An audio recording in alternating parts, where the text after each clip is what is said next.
I never thought 5 words could ruin my life. I need a break, babe. This was what he said to me on that evening. Hi, host. My name is Maya, and I live in Columbus, Ohio. I never thought I'd be one of those people sending in their story to the internet. But here we are. If sharing this helps even one woman see the red flags I missed, then maybe it's worth it. It started like any other Tuesday night. We had just finished dinner, spaghetti and garlic bread, nothing fancy. We were sitting in the kitchen of the house we just bought together. I thought things were good, or at least stable. Then he looked at me with that weird guilt in his eyes and said it. I think I need a break.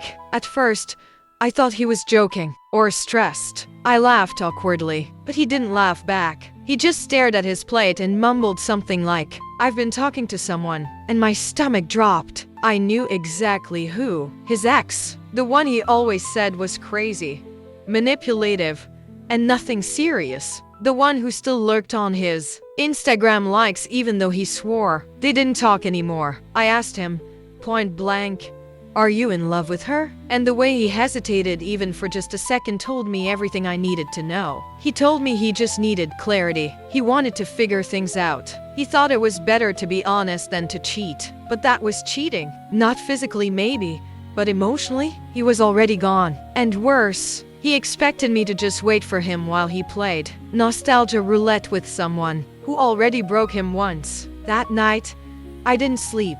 I lay in our bed beside him, just staring at the ceiling while he snored like nothing had changed. He thought I'd wait. He thought I'd cry and beg. He thought I'd be here when he came crawling back. But what he didn't know was that while he was planning his little break, I was planning something else entirely. He wanted a break? Fine.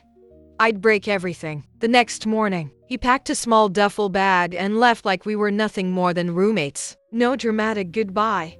No hug. Not even a glance back. He said he needed space to see if his feelings for her were still real, as if I was supposed to just sit there, brushing up wedding plans, while he went on a nostalgia-fueled sex vacation. He had no idea who he was dealing with. I cried, don't get me wrong. I let myself fall apart for a day, maybe 2, but by the 3rd morning, something inside me snapped. This man who once promised to protect me had instead put me on a shelf like a backup dress while he tried on another one. I wasn't going to sit there waiting to be picked. I started small. I logged into our joint bank account and saw he hadn't touched it yet. Good. I transferred my half into my personal savings. Then I went through every legal document connected to the house. I smiled when I saw the deed. My name.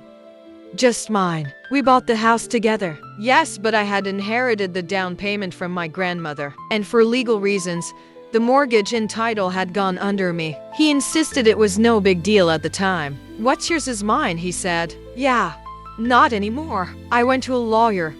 Quietly, discreetly.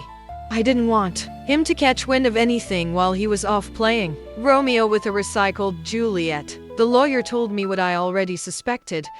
I had full rights to sell the house. That night, I listed it privately, off market, to a real estate investor friend of mine who'd been eyeing it for months. And then I waited. I wanted the sale to hit him like a truck, but that wasn't enough. I didn't just want him to regret leaving me. I wanted him to realize he'd burned a bridge that could never be rebuilt, that he'd gambled the best thing he had and lost everything. And as fate would have it, that moment came sooner than I expected, delivered to me in the form of someone very close to him, someone older, someone unexpected. Some people heal by crying. I healed by ruining. It started with a phone call. Hey, sweetheart. I just heard from my son. He told me you two are on a break. You okay? His dad's voice was warm, concerned to concerned. At first, I thought it was just your standard father-in-law checking in. But when I paused, he added, "You don't have to pretend with me. You know you can talk to me, right?" And suddenly, I was crying again. But this time, the tears came with a side of rage. I didn't sugarcoat it. I told him everything, how his son wanted to explore his ex, how he walked out on our engagement like it was a trial subscription he could cancel, how he left me dangling in emotional limbo. He sighed. That boy. I raised him better than that. Then he said something I didn't expect. You deserve better. I don't care if you marry into this family or not, you were always the one I rooted for. That call turned into coffee. Coffee turned into wine. Wine turned into dinner at his place. He was older, obviously, more mature, more grounded. Where my ex-fiancé was all impulsive chaos, his father was calm, confident,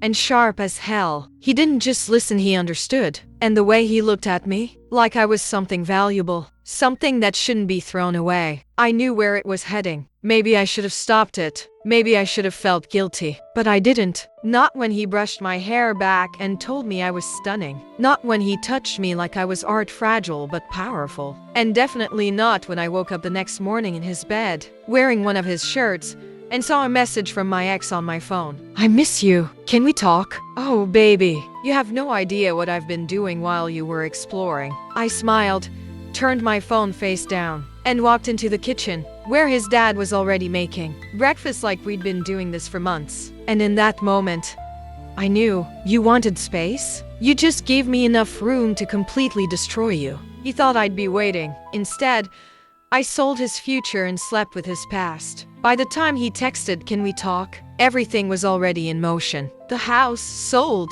The money sitting nicely in my account. And his father, well, let's just say he was currently in the shower humming, like a man who just lived a dream he didn't know he had. I let my ex wait a full day before I replied. Then I sent just 3 words. Sure.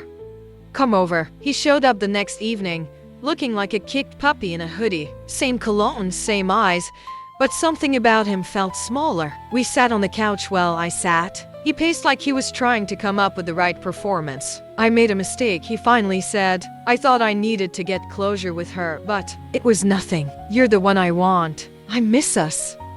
I miss you. I nodded like I was considering it. Then I handed him the folder. The house has been sold, I said. You've got 2 weeks to get your things out before the new owners take possession. He blinked. Wait. What? Oh, didn't I mention? I smiled. I sold my house. You mean our, he started. But I cut him off with one raised hand. My name.